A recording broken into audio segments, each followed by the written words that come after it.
وہ جہاں چاہے بغیر ٹکٹ کے جا سکتا ہے اور اسے کوئی ٹوکنے والا نہیں۔ اس ٹوپی کو پہن کر آدمی بڑے بڑے راز معلوم کر سکتا ہے۔ اس ٹوپی کو پہن کر آدمی وزیر بن سکتا ہے، نوکری حاصل کر سکتا ہے۔ یہ سلیمانی ٹوپی ہے۔ اس کے سامنے الادین کا چراغ بالکل ہیچ ہے۔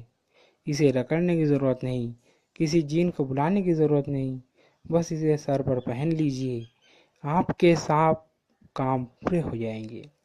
پھر الادین کے پاس ایک ہی چراغ ہے، لیکن میں نے سب کے فائدے کے لیے ہزاروں سلیمانی ٹوپیاں تیار کرائی ہے۔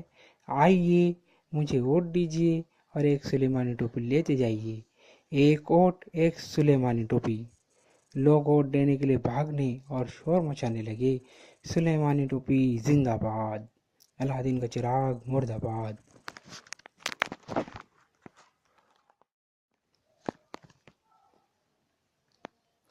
ہاں ہاں ہاں، تیسرے چبوترے سے ایک زور کا قہقہ بلند ہوا۔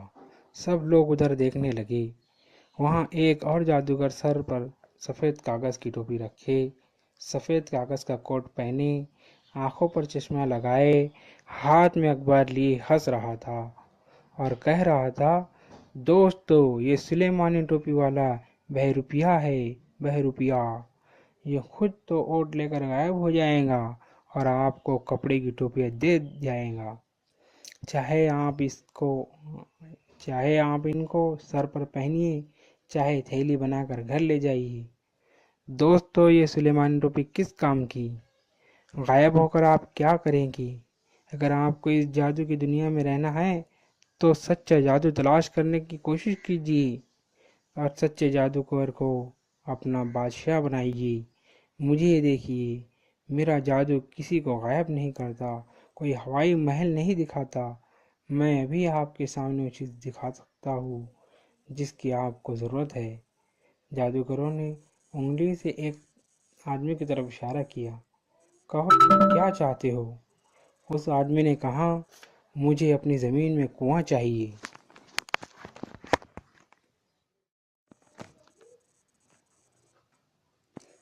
جادوگر نے اپنے چبوترے پر پڑے کاغذ کے انبار میں سے ایک بڑا سا کاغذ نکالا اور اس میں کچھ منتر پڑھ کر پھونکا اور اس آدمی کو دیا۔ یکایک اسے اپنے بنجر کھیتوں کے بیچ میں ایک کنواں نظر آیا۔ کنویں پر رہٹ چلنے لگا، پانی فوارے کی طرح نکل کر کھیتوں کو سیراب کرنے لگا۔ آدمی کے چہرے پر رونق آ گئی۔ اس نے دیکھا، اس کے جھونپڑے سے اس کی بیوی نکلی، پانی کا گھڑا لیے ہوئے۔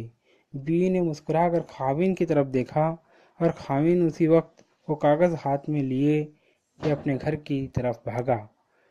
وہ بھاگتا جاتا تھا اور کہتا جاتا تھا، مجھے میرا کنواں مل گیا۔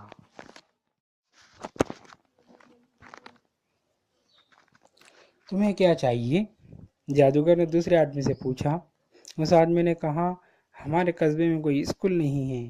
جادوگر نے کاغذ کا ایک دوسرا پرزہ اٹھایا اور اس پر منتر پڑھ کر پھونکا اور پھر وہ پرزہ اس آدمی کے ہاتھ میں دے دیا۔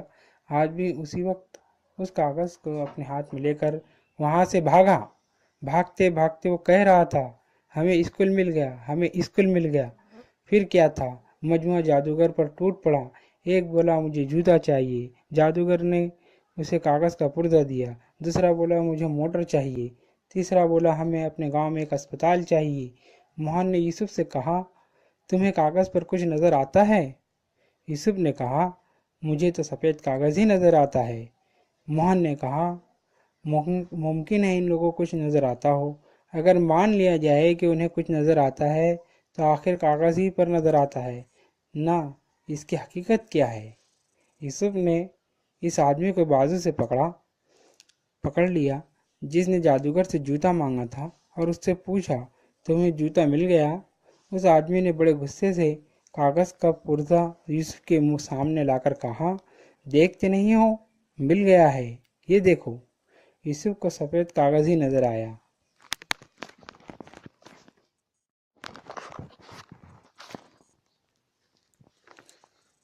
یوسف نے کہا، اگر یہ جوتا ہے تو اسے پہن کر دکھاؤ۔ اس آدمی نے کاغذ کے ٹکڑے کو اپنے پیر میں پہننے کی کوشش کی۔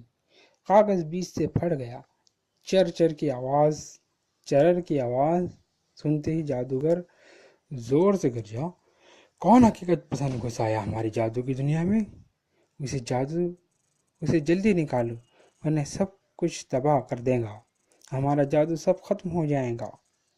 اتنا سنتے ہی الادین چراغ والا، سلیمانی ٹوپی والا، جادو کے کاغذ والا اور ان کے حمایتی یوسف، موہن اور شہزادی کے پیچھے بھاگے۔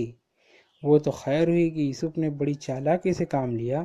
اس نے جلدی سے سلیمانی ٹوپی کے بنڈل سے 3 ٹوپیاں نکالی اور انہیں پہن کر تینوں مجموعے کے بیچ سے غائب ہو گئے۔